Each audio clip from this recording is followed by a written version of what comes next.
भूत और चुड़ैल की कहानियां आदि हम सब बचपन से सुनते आ रहे हैं। भूत प्रेत की सच्ची कहानियां सबको आकर्षित करती हैं। मुक्ति चुड़ैल की भी कुछ ऐसी ही रोमांचित डरावनी कहानी है। तान्या हमेशा शैतानियां करती रहती थीं।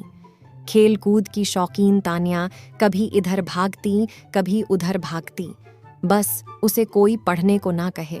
अगर किसी ने पढ़ने को कह दिया तो मानो उसकी जान ही मांग ली हो।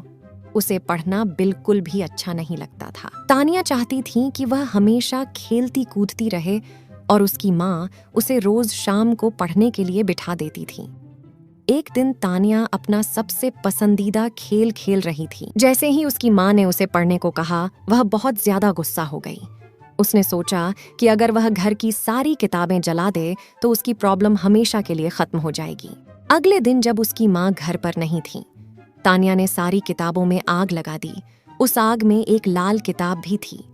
जैसे ही वह किताब जली, बिजली जोर जोर से गड़गड़ाने लगी, तेज हवाएं चलने लगीं और अचानक से एक लपट बाहर निकली जो धीरे धीरे एक औरत का रूप लेने लगी। तान्या उसे देखकर बहुत ज्यादा डर गई। तभी अचानक वहां पर उसकी माँ आ गई और तान्या को एक थप्पड़ लगा दिया और तान्या की माँ तुरंत उसे पूजा वाले कमरे में ले गई। माँ ने तान्या को बताया कि जब वह लोग इस घर में आए थे तब कुछ लोग कहते थे कि इस घर में एक चुड़ैल का साया है, तो उन लोगों ने एक बड़े पुजारी को बुलाकर इस घर की पूजा कराई और उस पुजारी ने अपनी शक्ति से उस चुड़ैल के साये को इस किताब के अंदर कैद कर दिया और बोला कि कभी भी इस किताब को कोई हाथ ना लगाए और अगर गलती से किसी ने इसे आग में डाल दिया तो ये चुड़ैल वापस आजाद हो जाएगी। तान्या यह बात सुनकर डर गई और बोली, माँ अब क्या करें? तब माँ ने बोला, पुजारी जी ने उन्हें एक पवित्र जल दिया था कि अगर यह चुड़ैल कभी गलती से बाहर आ भी जाए तो इस जल को छिड़क कर उस चुड़ैल को फिर से कैद किया जा सकता है।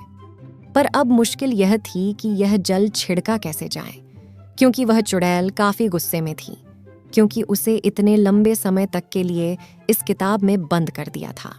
तभी अचानक वहां रोते बिलखते दो छोटे छोटे बच्चे आ गए और वह चुड़ैल उन बच्चों के पास शांति से खड़ी थी। माँ धीरे से कमरे से बाहर आई और उस चुड़ैल से बात करने की कोशिश करने लगी। जैसे उस चुड़ैल ने माँ को देखा, वह चुड़ैल माँ पर हमला करने के लिए भागी। माँ के हाथ में वह पवित्र जल था।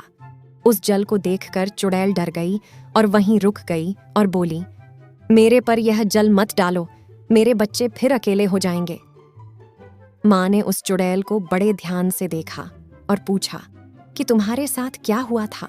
चुड़ैल बोली, मेरे पति ने मुझे वहीं जिंदा जला दिया था और मेरे बच्चे भूखे बिलखते रह गए और ऐसे ही उन्होंने भी दम तोड़ दिया।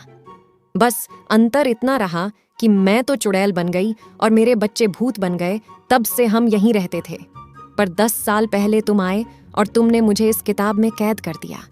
आज मैं वापस आजाद हुई हूँ। मैं अपने बच्चों को वापस अकेले नहीं छोड़ना चाहती हूँ। माँ सोचने लगी कि अगर यह चुड़ैल ऐसे ही रही और लोगों को नुकसान पहुँचाएगी। तभी चुड़ैल बोली कि तुम हम पर जल मत डालो, हमें मुक्ति दिला दो। माँ ने पूछा कि मैं तुम्हें मुक्ति कैसे दिला सकती हूँ? चुड़ैल बोली कि तुम इस घर के पीछे बाले नीम के पेड़ के नीचे एक हवन कराओ और मेरे बच्चों की आत्मा की मुक्ति के लिए प्रार्थना करो। माँ ने पूछा कि उस पेड़ के नीचे क्यों?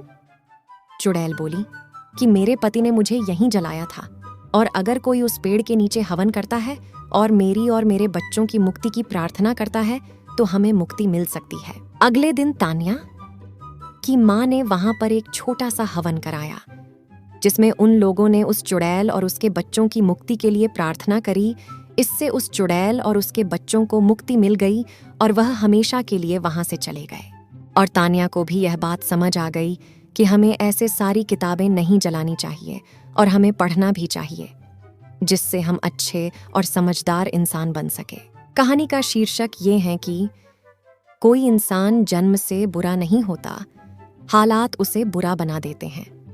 उसे अपने आप को सुधारने का मौका देना चाहिए। दोस्तों, वीडियो अच्छी लगी हो तो एक लाइक और कमेंट कर देना और चैनल पर नए हो तो सब्सक्राइब कर देना। धन्यवाद।